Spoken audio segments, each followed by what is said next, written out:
আর এত গাত্রদাহ কিসের? চুন্নু সাহেব, এর চেয়ে বড় বড় সাহেবদের সাথে আমার দেখা হয়েছে। চুন্নু সাহেবের কথায় আমি এমপি হই নাই। মানে প্রধানমন্ত্রী, আমি যুদ্ধ করেছি বাহাদুর ট্রেনিং থেকে, সশস্ত্রভাবে যুদ্ধ করেছি।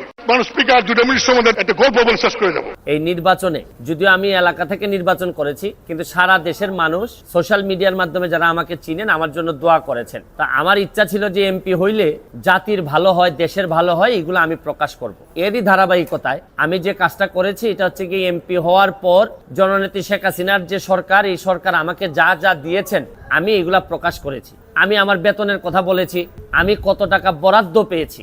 আমরা এই সম্পদের কোনো মালিকও না। আর স্বচ্ছতার বিষয়ে আমি বলছি যে এত এত টাকা পেয়েছি। কিন্তু এইটা বিরোধী দলের চিফ হুইপ মুজিবুল হক চুন্নু সাহেব উনি বিচার দিলেন। তো যেহেতু পয়েন্ট অফ অর্ডারে উনি বলেছেন, আমি উত্তর দেওয়ার সুযোগ পাই নাই মাননীয় স্পিকারের কাছে। আমার প্রশ্ন হচ্ছে কি, উনি বিরোধিতা করবেন সরকারি দলের, কিন্তু উনি বিরোধিতা শুরু করছেন স্বতন্ত্র প্রার্থীর। এবং কি বিষয়ে বিরোধিতা, উনি তো আরো খুশি হওয়ার কথা যে আমরা আমাদের হিসাব দেওয়া শুরু করছি। আমার জানেন দুঃখ হয়েছে তারাইল করিমগঞ্জের মানুষের জন্য, যাদের কাছ থেকে উনি এমপি হয়ে আসছেন। মাননীয় প্রধানমন্ত্রী জননেত্রী শেখ হাসিনা আমাদের সবাইকে শাড়ি দিয়েছেন এলাকায় বন্টন করার জন্য। এই শাড়ি কি আমি প্রধানমন্ত্রীর উপহার কি আমি বলবো না?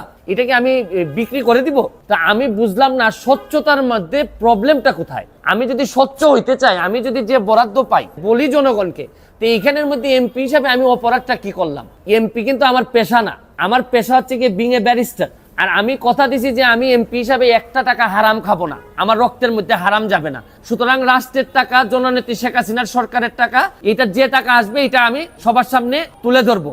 আমার কেন জানি মনে হইতেছে যে মুজিবুল হক চুন্নু সাহেবের হয়তো আমি বলে দেয়াতে সমস্যা হচ্ছে, এটা থেকেই উনি সবকিছু নির্বাহ করেন কিনা আমার জানা নাই। কারণ উনার আলাদা কোনো পেশা থাকলে এটা নিয়ে উনি কোনো চিন্তা করতেন না। উনি একটা বুদ্ধি করে কাজ করছেন, বাকি সব এমপিরা উনার দলে বানার চেষ্টা করছেন যে 349 জন এমপির নাকি বদনাম হচ্ছে। আরে কি আশ্চর্য কারবার! একটা মানুষ এমপি হওয়ার পর তার বরাদ্দ সে বলবে না?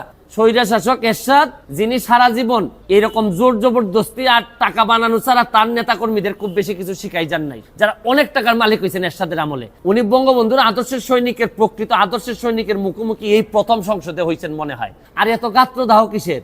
আমি যে আমার এলাকায় বলছি যে আমি 29 কোটি টাকা পাইছি বরাদ্দ, আমি কি কোনো কথা মিথ্যা বলছি? মিথ্যা বললে উনি আমার বিরুদ্ধে ব্যবস্থা নিক। আমি বলতে পারবো না, মানে আমি বরাদ্দ পাইছি এটা আমি বলতে পারবো না আমার এলাকায়, মানে কি আমি কি চুরি করতে চাই? আমারে 25 কোটি টাকা দেওয়া হয়েছে রাস্তা বানানোর জন্য, এটা আমার বরাদ্দ। আমার শুধু নিশ্চিত করতে হবে এই টাকাটা যেন আমি এবং আমার পরিবার খেয়ে না ফেলে, বা আমার লোকজন যেন খেয়ে না ফেলে। এইটার মধ্যে লুকালুকির কিছু আছে বলে আমার মনে হয় না। চুন্নু সাহেব, এর চেয়ে বড় বড় সাহেবদের সাথে আমার দেখা হয়েছে। আমি আমার যে কাজ বিশ্বাস করে করি, স্বচ্ছতার সাথে করার চেষ্টা করি, যতদিন করব ততদিন এমপি থাকবো। এটা কি আমার বাপের পোস্ট নাকি যে সারা জীবন থাকা লাগবে এখানে? আমার যদি যোগ্যতা না থাকে, আমার চেয়ে ভালো লোক যদি আসে এমপি হবে। চুন্নু সাহেবের কথায় আমি এমপি হই নাই। আমি এমপি হয়েছি আমার 7 লাখ মানুষের ভোটে এবং দোয়া এমপি হয়েছি, এবং ল্যান্ডস্লাইড বিক্রি হয়েছে আমার। আমি আমার জনগণকে খুশি করার জন্য যা করব তাই করব। আমি এর বাইরে কোনোদিন যাওয়ার প্রশ্নই আসে না।